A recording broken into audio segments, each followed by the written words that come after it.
Fermeture du détroit d'Ormuz et stratégie iranienne contre les sanctions US. Le vice-président iranien Eshaq Anguiri a annoncé le lancement d'une stratégie d'habile résistance économique visant notamment à surmonter les conséquences des sanctions américaines et prévoyant entre autres le blocage du détroit d'Ormuz.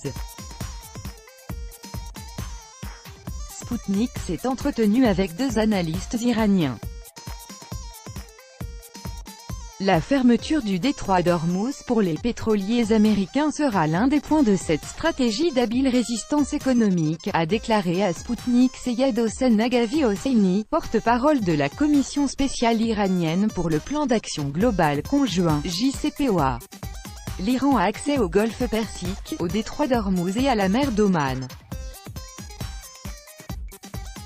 Il serait tout à fait contraire à la logique si les autres pays de la région vendaient leur pétrole et l'Iran non. La stratégie de l'Iran se résume ainsi, soit tous vendent leur pétrole, soit personne. Les Américains savent que l'Iran peut bien le faire, a indiqué l'interlocuteur de l'agence. Ocher Rostami, directeur du département financier de la filiale iranienne de l'Institut canadien de recherches économiques FINAPAS, a souligné pour sa part que la situation géostratégique de l'Iran constituait un avantage qui lui permettrait de faire face aux États-Unis. Par ses déclarations, Trump cherche à exercer une pression psychologique et à semer le chaos économique. Mais on ne doit pas oublier la situation géopolitique de l'Iran, a rappelé l'économiste.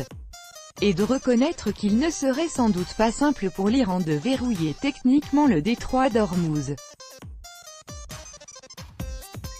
Mais si les sanctions américaines font baisser nos revenus, nous devrons compenser le préjudice entraîné par ces sanctions en mettant à profit nos connaissances, a prévenu l'interlocuteur de Sputnik. Le détroit d'Ormuz est une route commerciale vitale, 20% du pétrole brut mondial passe par la voie navigable, qui ne mesure que 29 000 marins de large à son point le plus étroit.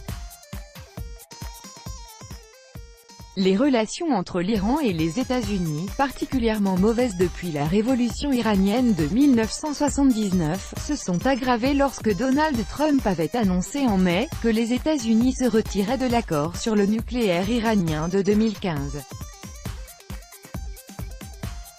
Le président américain avait qualifié cet accord de catastrophique et de déséquilibré et avait accusé l'Iran d'être le principal soutien du terrorisme. Washington avait décidé d'imposer de lourdes sanctions contre Téhéran et menacé les grandes entreprises qui continueraient à y travailler, les forçant à abandonner leurs investissements sur place.